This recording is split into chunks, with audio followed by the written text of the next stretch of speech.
Guidelines. Inilabas na guidelines ng NPC hinggil sa paggamit ng body-worn cameras. Ating aalamin kasama si Attorney Obin R. Nieva, Data Security and Compliance Office Director ng National Privacy Commission. Attorney, magandang tanghali po. Magandang tanghali po. Unang-una sa lahat, maraming salamat sa pagkumbida sa National Privacy Commission sa inyong programa. First question, sir. Pwedeng pakipaliwanag po kung ano yung nilalaman nitong Circular Number 2025-01 tungkol sa paggamit ng body-worn cameras. Opo. Ang pinakalayunin ng Circular 2025-01 ay protektahan ang data privacy rights ng mga data subjects na kinokolektahan ng personal na datos gamit or sa pamamagitan ng body-worn cameras or alternative recording devices kagaya ng cellphones, smartwatches at smart glasses.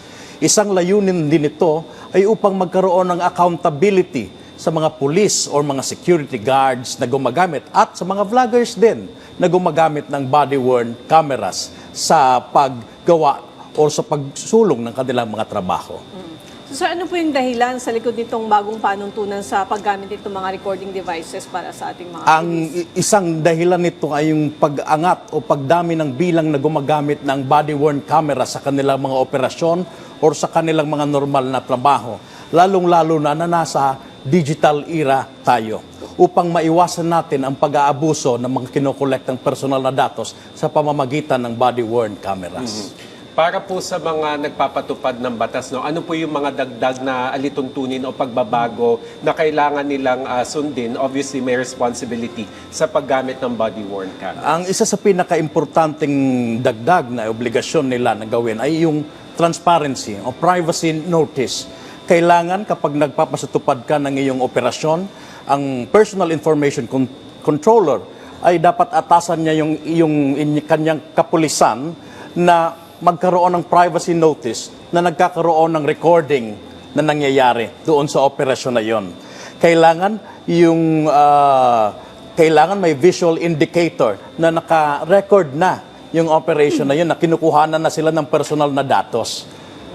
So, sir, paano naman po sinisiguro ng NPC na hindi maaabuso yung paggamit nitong body-worn cameras, lalo na sa mga sensitive na mga operasyon sa pag-serve ng warrant, lalo na kung may mga minor de edad? Naglagay po kami dito sa circular na to ng mga alituntunin na gagabay sa mga personal information controllers na gumagamit ng body-worn cameras or alternative recording devices. The number one na linagay namin dito ay dapat mayroon kayong organizational, technical at physical security measures na ini-implement sa inyong ahensya, sa inyong mga kapulisan or sa inyong mga security guards. Organizational, pwede tayong magsagawa ng mga trainings sa ating mga kapulisan kung paano nga ba wastong gamitin ang body cams. At saka sa technical, kailangan yung nakukolekt na nating personal na datos ay encrypted. Gumamit tayo ng encryption technology. At sa physical, sino nga lang ba ang pwedeng mag-authorize na kumuha ng mga personal na datos na ito? At sinishare pa ba ito sa iba? Ito po ay mahalaga upang ma-maintain natin yung tinatawag na CIA triad o ang confidentiality, integrity at availability ng personal na datos na kinukuha. Kadalasan po nagkakatalo sa definition of terms, attorney. So, pwede nyo po bang ipaliwanag sa konteksto ng batas ang ibig sabihin ng transparent, fair, and lawful use? Transparency, ang ibig sabihin po nito ay concise at understandable language. Dapat po naiintindihan ng data subject yung ibig sabihin na ibabahagi nyo sa kanila yung paggawa o pag-record nung body-worn cameras na yun. Dapat naiintindihan nila. At ayon po sa Circular 2025-01, dapat itong nakatranslate sa Pilipino para sila talaga ay naiintindihan kung bakit sila kinukuha na ng personal datos gamit ang body-worn cameras. Fair and lawful. Fair and lawful, ibig sabihin hindi ito unduly oppressive doon sa kinukuhanan mo ng personal na datos.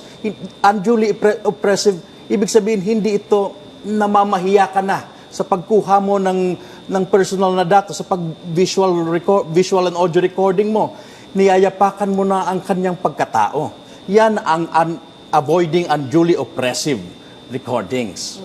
So sir, ano naman po yung papel halimbawa sa mga private security personnel? Ano po yung obligasyon nila sa ilalim ng circular na ito? Kasi kung halimbawa naman, Tama po. Private naman sila na nagbabantay lang ng isang mayaman o pribadong individual, ano po yung saklaw ng circular na Ang ito? kagandahan po sa circular na ito, kung ano po ang obligasyon na ipinataw sa kapulisan, yun din po, patas lang po sa mga private security agencies.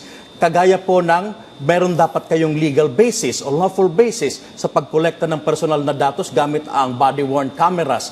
Dapat po sinusunod nyo ang basic principles o general principles ng privacy on transparency, legitimate purpose, proportionality, lawfulness, and fairness. Nabanggit nyo kanina, sir, yung hindi dapat na yuyurakan yung pagkatao. Tama So, po.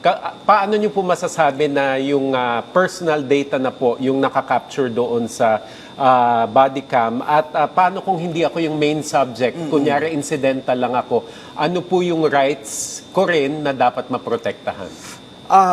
Yung mga data rights nyo po ay nakasaad na yan sa batas. Kung hindi po kayo yung main subject na yun, may mga karapatan po kayong mapa-erase yung video na yun. May karapatan po kayong ipakorek yung video na yun o mapa-take down yung post na yun. Or pwede nyo pong ipamask or i-blur yung mukha nyo doon sa video na yun. Yan po ay mga data subject rights.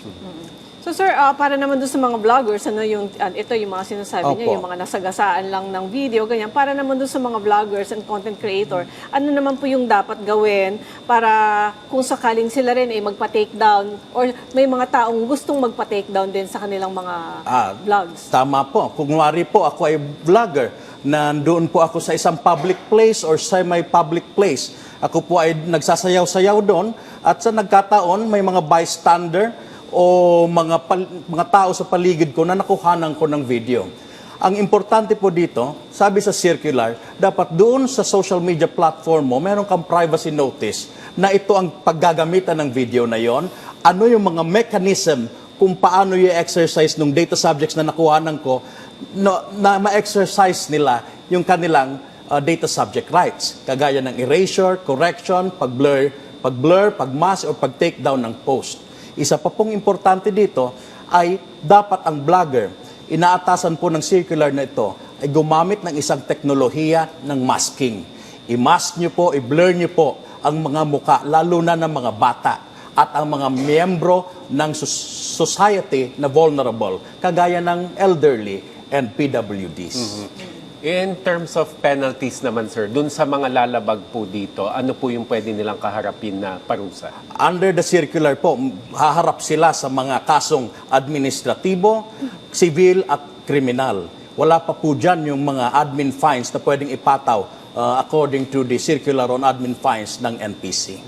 May follow-up lang ako, sir. Paano kung halimbawa itong si vlogger nag-request yung sinasabi ninyo na nakunan nagsasayaw sa isang club ngayon, Opo. nag-request siya dun sa content creator na tanggalin siya doon or i-blur siya, paano kung tumanggi si vlogger? Saan po pwedeng magsumbong? Pwede na po kayong tumungo o dumulog sa National Privacy Commission or sa complaints at privacy.gov.ph at agad-agad po naming aaksyonan ang inyong mga hinaing at reklamo. Yan, kailangan tutukan talaga natin ito kasi maraming siguro masasagasaan din lalo na dun sa mga vloggers na medyo hindi responsable din Yes. sa kanilang Tama po. pagko-content. Paalala rin po sa mga vlogger na kung ito na po talaga ang inyong trabaho, vlogging hindi lang hobby, kailangan nyo pong magrehistro na sa National Privacy Commission dahil ito po ay pinagkakakitaan nyo na. So pag hindi nag-register, meron po bang penalty? May penalty na po. Pwede kami maglabas ng show cause order hanggang 50,000 pesos ang multa. Saan po magre-register? Sa opisina ko po, sa Data Security and Compliance Office, pwede po kayong magrehistro sa National Privacy Registration System online. Ayan, sige. Kailangan balikan natin ito kasi malamang marami talaga magtatanong about this in the coming days. Maraming salamat po sa inyong oras, Attorney Obin R. Nieva, Data Security and Compliance Office Director ng National Privacy Commission. Thank you, Maraming Attorney. salamat po. Thank you, sir.